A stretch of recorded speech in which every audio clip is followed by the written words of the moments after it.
আসসালামু আলাইকুম রহমতুল্লাহ। মিজান এক্সিবির পক্ষ থেকে সবাইকে শুভেচ্ছা। সবাই কেমন আছেন? আশা করি ভালো আছেন। আলহামদুলিল্লাহ আমিও ভালো আছি।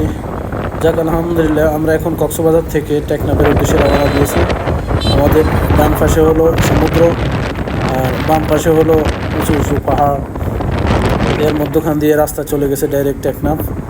তো এগুলো নৌকা দেখতেছেন, তারা এগুলো দিয়ে মাছ ধরে, রাত্রে সারা রাত মাছ ধরে, পরে সকালবেলা এগুলো গাড়ি দিয়ে ট্রেনে উপরে নিয়ে আসতেছে, কারণ সন্ধ্যার পরে আবার জোয়ার আসবে, জোয়ারের সাথে এগুলো নিয়ে যাবে, তাই উপরে নিয়ে আসতেছে।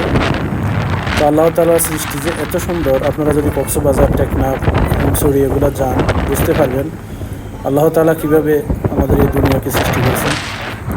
একদিকে পাহাড়, অন্যদিকে সমুদ্র।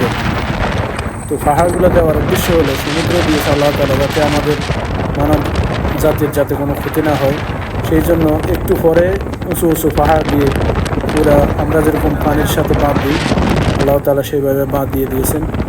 তো এর মধ্যখান দিয়ে রাস্তা ডাইরেক্ট টেকনাফ। আমরা প্রায় 2 থেকে আড়াই ঘন্টা জার্নি করার পরে টেকনাফ গিয়ে পৌঁছলাম। তো 2-2.5 ঘন্টা গাড়ির যাত্রা যতটুকু গিয়েছে পুরাটাই এরকম বিচ সমুদ্রের। সুবহানাল্লাহ, আল্লাহ তাআলার সৃষ্টি দেখেন। গাড়ি ট্রেনে নৌকাগুলো সব উপরে নিয়ে আসতেছে, কারণ জোয়ার আসলে বাসিয়ে নিয়ে যাবে।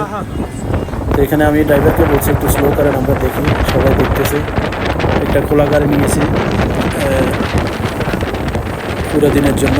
আমরা যে যে জায়গায় যাই মানে 8টা পর্যন্ত, সকাল 10টার দিকে রওনা দিচ্ছি, রাত 8টা পর্যন্ত সারাদিন গাড়ি আমাদের সাথে থাকবে, খোলা গাড়ি। তো আসলে টেকনাফ ওইখানে পৌঁছার পরে আর কিছু নেই, আসা যাওয়ার মধ্যে আনন্দ। আল্লাহ হাফেজ, আজকে এই পর্যন্ত।